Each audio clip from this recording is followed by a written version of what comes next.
All right, now next step is you need to give endurance to these core muscles. So I call this flutter or perturbation.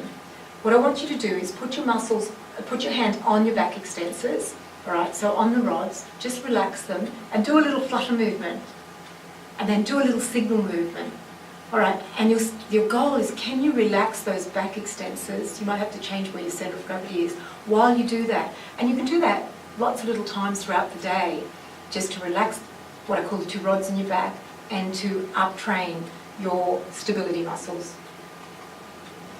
If that's still too easy, you might be able to progress to standing on an unstable surface, doing the flutter and the perturbation. You might be able to hold onto a table, do little heel raises, still thinking about your core. And here's another way again, is just put a band around your waist. This is a great one. Just to get your weight onto one side, it might be the side that's sore, and just think about lifting all your weight out of your hip bone and then still breathing, still relaxing the neck, and just breathing with that to start to again down-train the phasic muscles and to up-train the stability muscles. Now, let's try this one. All right, the next step, what I want you to do is start to get yourself a bit more confident, all right, for moving again. So this is basically using a squat. I want you to try it now, is just do a little floating up movement, and that's starting to get all your core activated. And when you get your confidence up, either put your fingers together or put a little weight, that's about 1.5 kilos, it's quite light, and then just use that. Pretend to sit on a chair, but just as you get to the chair, change direction and come back up again. All right? And you often have to do this about 2 or 3 or 4 more times. Now, initially you'll be a little bit scared to do that because you'll feel like your back's going to lock. It won't, because remember, you're just trying to preset and get all these muscles to automate. If it does feel too scary, then again, put a band around your waist, get your confidence up. I need to sit on a chair, I need to stand again. Do it 4 or 5 times, go for a little bit of a walk, come back, and then go right back to step 1 all over again. And you can do this a few times throughout the day. All right, what I'm going to do now is I'm going to demonstrate when I'm working with a patient how I teach that. So what you can see here is step 1. Now what I've done, Mika doesn't have back pain. She's our lovely, delightful Pilates teacher. But what I've done is I've marked on her back the erector spina, so that's the 2 rods when your back feels locked. And I'm doing step 1, where I'm just getting her to rock onto her heels and try and relax those 2 rods in her back. Okay? If you've got back pain at the moment, you might want to try that. All right, now step 2, what I'm getting her to do there is to put her hands on her rib cage to try and get her breathing to calm down out of her neck and shoulders. And she's doing that excellently. So you can try that yourself and try and expand across your back, still keeping your back extensors relaxed.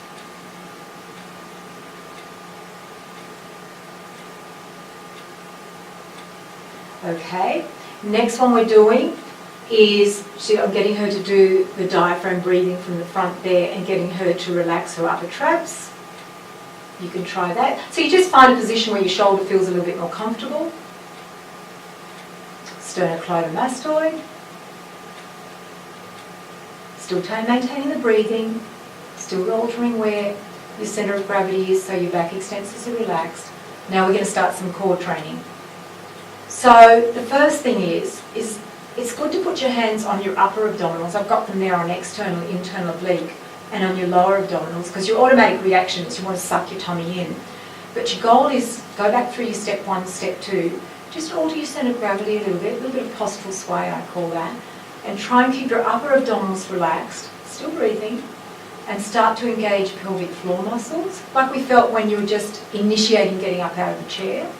Right, lifting your whole spine up and out of your pelvis. She did that excellently, by the way. Okay, we've added flutter to that. And you can do this just throughout the day, just when you're standing. Probably don't do some of these in public, I'd suggest. Okay, and here we go again. We're doing the same thing again. All right. Getting the core to be activated, but actually keeping the back extensors relax. So finding where, and this starts to activate multifidus. So what I want you to do is you've got your fingers between a rectus spine and the spinous process. I'm getting into it. You'll feel a little bit of a hollow there if you've got back pain. And you want to fill up that hollow, a little bit of flutter, a little bit of perturbation, and then just relaxing. Last one, all right, starting with just automating your core muscles, getting your confidence up to move more normally again. Fingers together, you'll feel that straight away if you're trying this now. You'll feel your core click on straight away. And then pretending you're sitting on a chair, you really need to work this 4 or 5 times or so. Okay, and then you should find that your back pain starts calming down. So throughout the day, you can put all that together if you look at the summary of those 4 things. 1, changing your centre of gravity, just relaxing your back extensors. You'll find this doesn't take long, 2 or 3 times a day. Breathing, diaphragm breathing, relaxing your neck and shoulders. All right, relaxing your neck muscles. You get a shock how often during the day you tighten your neck and your shoulders, your jaw as well, and how that tightens up your back. Lower abdominals, at the bus stop, walking down the street, thinking tall. A little bit of postural sway. Adding the flutter. Adding the perturbation, I call that signal. And the last ones you should be organised by now is finding deep multifidus. Trying to feel, you feel a little bit of swelling under your fingers as you just sway onto your heel bones. A bit of flutter. Signal, keeping that muscle activated. And the last one is your squats. So there's no reason why you can't do that 2, 3, 4 times throughout the day. So let's consider prevention. All right, what I'm going to just show you is some neural techniques that'll help you identify what might be causing your back pain to lock at frequent periods. Often a patient will come into me and at the end of the session, they'll say to me, "Oh, I remember now, 6 months ago, I fell over and I landed on my bottom and I caught myself on my outstretched hands." So using neural techniques, which I'll show you briefly what that means, is a great way of identifying why your pain may be continue to keep returning or why your back may keep on locking. So we talk about upper limb neural tension tests. So upper limb, we talk about median nerve, radial nerve, if you're a therapist who will be doing these. Some lower limb, we talk about slump test, but I prefer you not to do it this way because I think most of the day we're sitting, so I don't want you to be actually doing it, and I'll show you an alternative, a much safer way to do a lower limb tension test. And why do we need to do them? Well, how's a muscle meant to wake up if the nerve supply is not healthy to that particular muscle? So let's consider that. In the neck, what we've got here is really fascinating, is that if you have forward head and neck posture, there's a little muscle here called rectus capitis minor. Now, if you have forward head and neck and posture, it's got connections. It's a big long word. It's called neuromeningeal myofascial interface. Don't repeat it. But it's basically where the fascia of the muscle has an interconnection with the dura of the spinal cord. So if you have forward head and neck posture, that could be triggering some of your lower back pain. So correcting head and neck posture, really, really important. Also this, your diaphragm is supplied by C345. So C345 is here. So you won't get rid of your back pain unless you start addressing where your head and neck posture is. Let's take that further. How fascinating is this? Your transverse abdominis is supplied from T7, which is about there, to T12, which is about there at the bottom of the rib cage. So if you don't have good thoracic spine mobility, that won't let your core activate. Now, the pelvic floor muscles tend to be supplied from down here, and that's why we were trying to get Mika to activate multifidus and the core at around this level here. So you can try this. It should not cause you more pain, all right? And it can actually, the key thing is to make sure that your back muscles, so you lie on your side, put a pillow here, and just extend the top leg, loosen the foot. That's called, you don't stretch nerves, you just loosen them. So you pull the foot back, point it a little bit, you'll see that here, but all the time keep monitoring your back. And that's a great way. Just do it 2 or 3 times. If there's no back pain, bring your knees up a little bit closer to you. Now, if you think you might be stiff in your mid-back here, what you can do is put your fingers, clasp them behind your neck, do 2 or 3 times, let your eyes follow your elbow, and then you recheck your foot. Now, if your foot is a lot freer, then you know that your stiffness in your back is contributing, so your stiffness in your mid-back is contributing to your back pain. So this would be an exercise. Just do 2 or 3 times with the foot and the leg, 2 or 3 times with the thoracic rotation.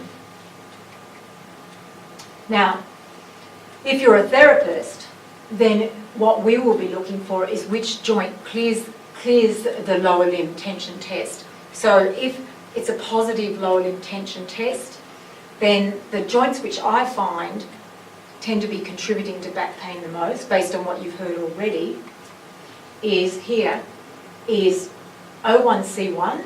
So C1, I will mobilise that. I will mobilise, if C1 is stiff, I will go to the jaw and mobilise that. And in between each mobilisation, I'll be checking, does that free up the neural feed?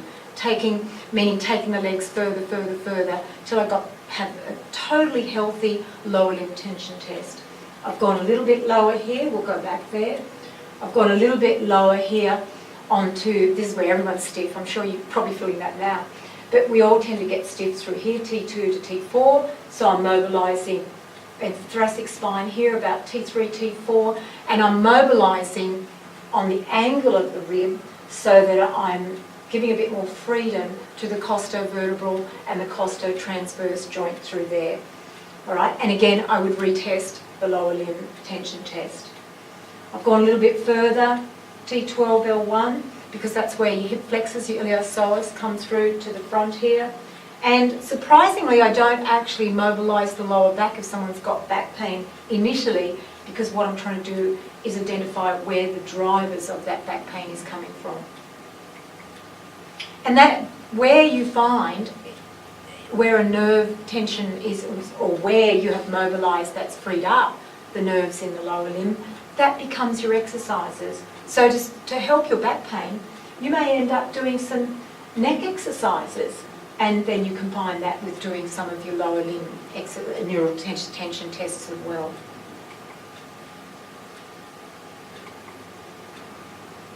So if you want to actually have a little bit of a look at how I do neural tension testing and how I mobilise those joints, then I invite you to go to our Physio Coaching Academy YouTube channel, and you'll see me actually doing the techniques and then reassessing the lower limb and upper limb tension tests.